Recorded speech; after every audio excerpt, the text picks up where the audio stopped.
This video will teach you how to work with chalk pastels to create a retro neon sign. The materials needed for this lesson are black construction paper, the size being your choice, pencil and paper for sketching, and chalk pastels. My husband Ryan Teal came up with this lesson, and we've been working with our 8th grade students on creating neon signs with a theme of inspirational quotes. Our students are first asked to create small colored sketches of their sign, and then they create a large full-scale version on white paper, which we later transfer onto the black vinyl construction paper. To push our students' creativity, we ask them to include at least 7 shapes in their sign and at least 3 different font styles. Before using chalk pastels on our final piece, we do some practice work with our students. Using smaller pieces of black paper placed on top of a paper towel, we ask our students to start with just a white pastel and to draw one letter. Next, students are instructed to choose one color and a lighter and darker version of that color. If they trace the white letter on both sides of the line with the lighter color, followed by the darker color, they will begin to create the kind of glow you see in a neon light. We tell the students it's important to make sure to use both of these colors on both sides of the white though, including inside the letter spaces. We also advise not to do any blending or smudging with the fingers at this time. With chalk pastels, you can create thin lines or thick lines depending on which side of the chalk you are pressing against the paper. We have our students try out these different types of lines.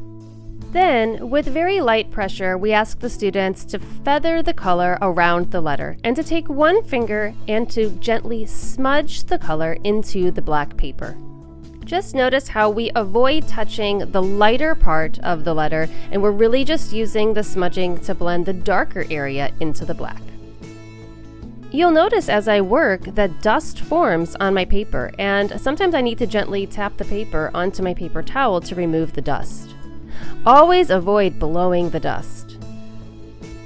Next, for our second demonstration, I begin with a white circle filled in, and I choose 2 or 3 additional colors.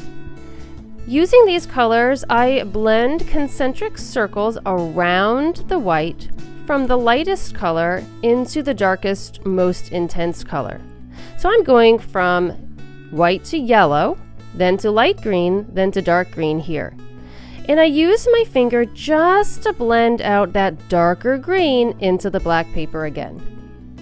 When I want to blend in other areas, I use layering of the pastel so that I don't remove color, instead I am adding color.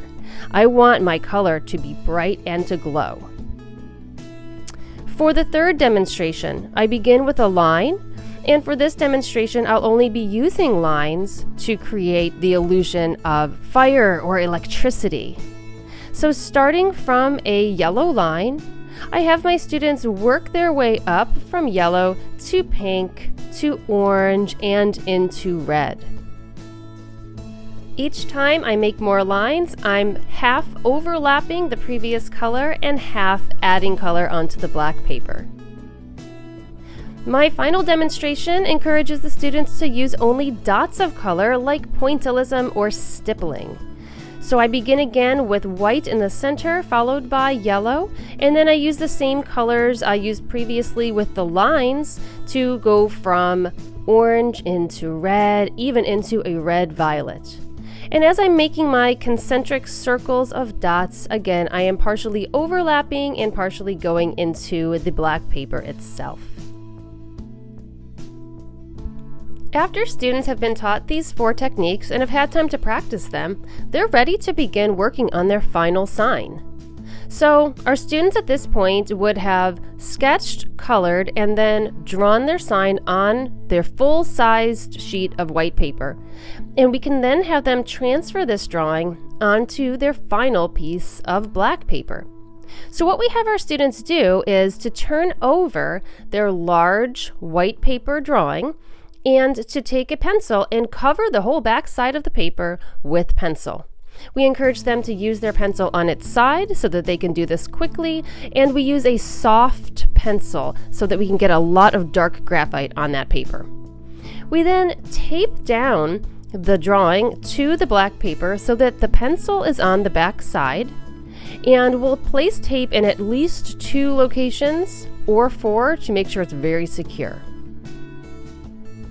Then, using either a ballpoint pen or a colored pencil, we will trace over all of the lines, pressing very firmly to transfer the pencil onto the black paper. Just make sure you check to see that the pencil is transferring, because sometimes if you don't press hard enough, you won't see enough of a line to know where your lines actually belong. And the whole purpose of doing this transfer method is to save you time and to have really accurate results drawn on the black paper so that you can just start working with pastels and there's no guesswork involved. When beginning with chalk pastels on the large black paper, we put down large sheets of opened up newspapers to help with the chalk dust.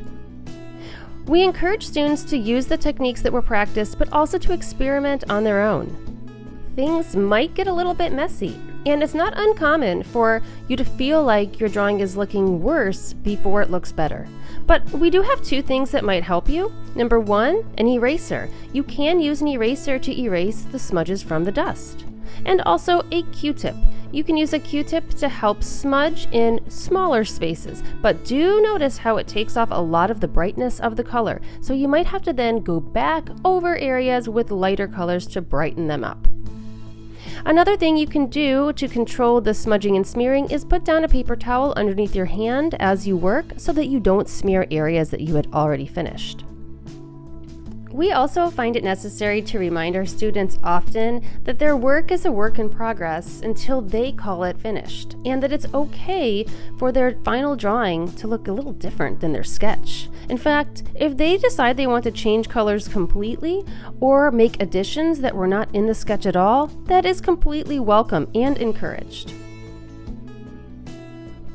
We think this assignment creates amazing, inspirational, and eye-catching results.